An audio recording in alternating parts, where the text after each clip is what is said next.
Hello everyone, welcome to the second lecture for Brac Bank YLP program written test math course. আচ্ছা, আমি এই ভিডিওগুলা বাংলায় বানাচ্ছি because যাতে আপনাদের বুঝতে সুবিধা হয়। আর এই ভিডিওগুলো বেসিক্যালি ব্র্যাক ব্যাংক তো বাংলাদেশের মানুষের জন্য, তো আমি বাংলায় জিনিসটা বোঝাচ্ছি। যদিও আপনাদের কোশ্চেন ইংলিশে আসবে, কোশ্চেনগুলো এখানে ইংলিশে থাকবে, বাট আমি আপনাদের বাংলায় বোঝানোর চেষ্টা করব। তাহলে দেখেন, এখানে একটা ফর্মুলা লেখা আছে। ফর্মুলাতে বলা আছে efficiency into time equal total work. So চলেন এই টার্মগুলা ডিফাইন করি। ধরুন একটা ছেলে একটা কাজ করছে, যেটা আমি টোটাল ওয়ার্ক বলতে পারি, এবং তার কাজটা করতে সময় লাগে সাপোজ 6 দিন। 6 দিন সময় লাগে, ধরে নেন 6 দিন। তাহলে এটা হচ্ছে টাইম আর এটা হচ্ছে টোটাল ওয়ার্ক। তো এখন একটু মন দিয়ে জিনিসটা শুনুন এবং মাথায় ঢুকিয়ে নিন যে এফিসিয়েন্সি হচ্ছে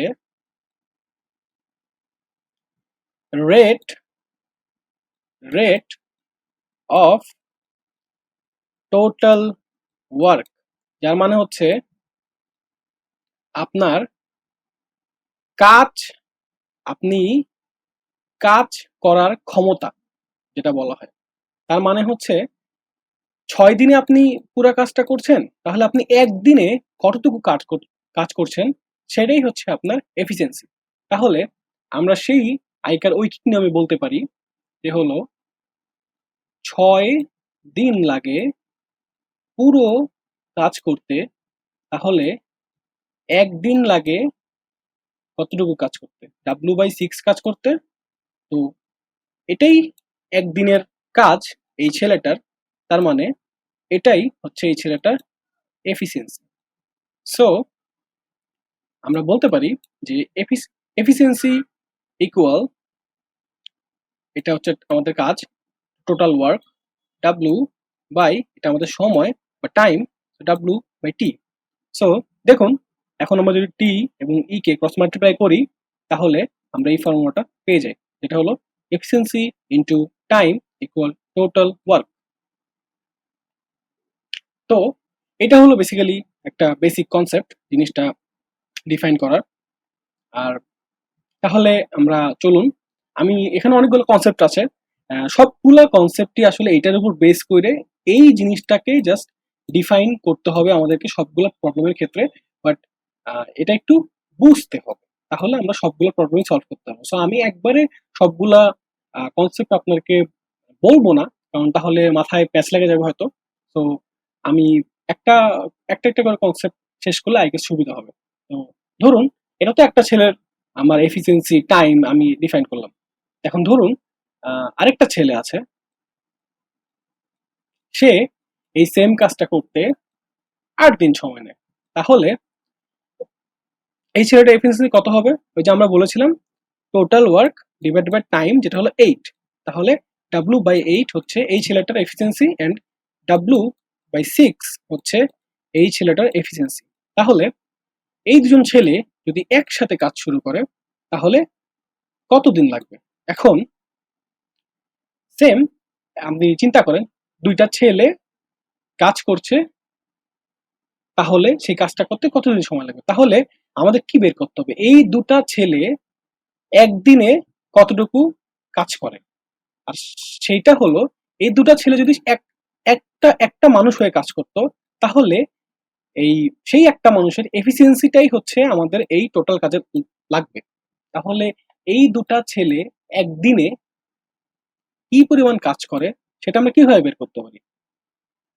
এই ছেলেটার এফিসিয়েন্সি আর এই ছেলেটার এফিসিয়েন্সি, যার মানে এই ছেলেটা একদিনে কতটুকু কাজ করে এবং এই ছেলেটা একদিনে কতটুকু কাজ করে, সেই দুটোকে আমরা যদি যোগ করি, তাহলে কিন্তু আমরা এই দুটো ছেলে একসাথে কাজ করলে কতটুকু এফিসিয়েন্ট ভাবে কাজ করবে সেটা কিন্তু আমরা পেয়ে যাবো। তাহলে আলটিমেটলি এই যারা একসাথে কাজ করে, তাহলে তাদের এফিসিয়েন্সিটা কত হবে? প্রথম ছেলের এফিসিয়েন্সিটা কত? W/6, যেটা আমরা বলেছিলাম প্রথমে এই ছেলেকে দেখেছিলাম। দ্বিতীয়টা হচ্ছে এটা। তাহলে দুটা দ্বিতীয় ছেলের এফিসিয়েন্সি হচ্ছে W/8। সো তারা একসাথে কাজ করলে তাদের টোটাল এফিসিয়েন্সি কিন্তু এটা দাঁড়ায়। তাহলে আমরা এই ইকুয়েশনটা কিভাবে লিখতে পারি? এক্ষেত্রে লিখতে পারি যে হচ্ছে W divided by 6 plus W divided by 8 into, আর এখন টাইমটা কি? টাইমটা হচ্ছে এই দুটা ছেলে একসাথে কাজ করলে যে টাইমটা আসে, তাহলে আমরা কি বলতে পারি? টি ইন্টু ছেলে 1 নম্বর ছেলে 2 নম্বর ছেলে, দুজন ছেলের টাইম, এটা এতটুকু টাইম লাগে, equal total work. So I guess আপনারা বুঝতে পারছেন যে দুটা ছেলে একসাথে কাজ করলে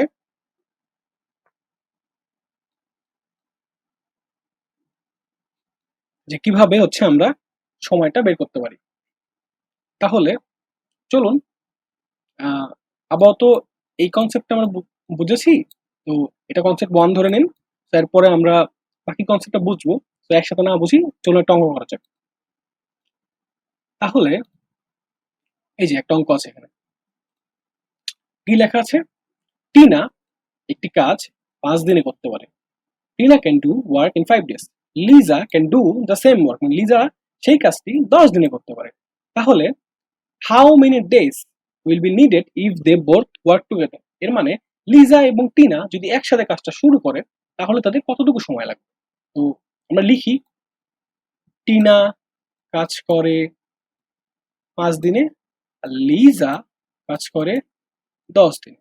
তো আমাদের সেই একই formula, efficiency into time equal total work. So এখানে এফিসিয়েন্সিটা, টোটাল এফিসিয়েন্সি কত হবে? টিনার এফিসিয়েন্সি আর লিজার এফিসিয়েন্সি যোগফল। তাহলে টিনার এফিসিয়েন্সি কত? W/5, আর লিজার এফিসিয়েন্সি কত? W/10 ইন্টু, আমরা বলেছিলাম লিজা আর টিনার টোটাল কতটুকু সময় লাগবে, তাহলে আমরা কিভাবে লিখতে পারি? টি দেখলাম লিজা আর টিনার জন্য TLT দিলাম, তাহলে ইকুয়াল ওয়ার্ক। এখন আপনারা দেখুন এই ওয়ার্ক কিন্তু কমন নেওয়া যায় এখান থেকে, তাহলে ওয়ার্ক কমন নিলাম, 1/5 plus 1/10 into T Liza Tina equal W. তো এই ডাব্লু কাটা যায়। আচ্ছা, এখানে এই সাইডে চলে আসি, নিচে জায়গা নেই, তাহলে এই দুটোকে যোগ করতে পারি। যোগ করলে কি হয়? লসাগু হয় 10 আর উপরে হয় 2 প্লাস 1 গুণন টি ইকুয়াল 1, যেহেতু কাটাকাটি করলে এবার 1 আসে, তাহলে কত হয়? 3t/10 equal 1। অতএব আমার কতদিন সময় লাগে? আমি 10 এটাকে গুণ করতে পারি, 10 একে 10 হয়, আর এখানে 3 আছে, তো 3 নিচে ভাগ চলে যাবে। তো এইটাই হচ্ছে আমার অ্যান্সার। তো এটা আপনার ক্যালকুলেটর ইউজ করতে পারেন, এটা কত মান আসে, বাট এটাই হচ্ছে আমার অ্যান্সার। টোটাল কম্বাইন ভাবে এইভাবে কাজ করতে পারে। সো আই গেস আপনারা অঙ্কটা বুঝছেন এবং উপরে কনসেপ্টটা বুঝছেন। সো নেক্সট ভিডিওতে আরো হচ্ছে অনেকগুলা কনসেপ্ট দেখাবো, প্রবলেম দেখাবো। সো সাথে থাকুন। আসসালামু আলাইকুম।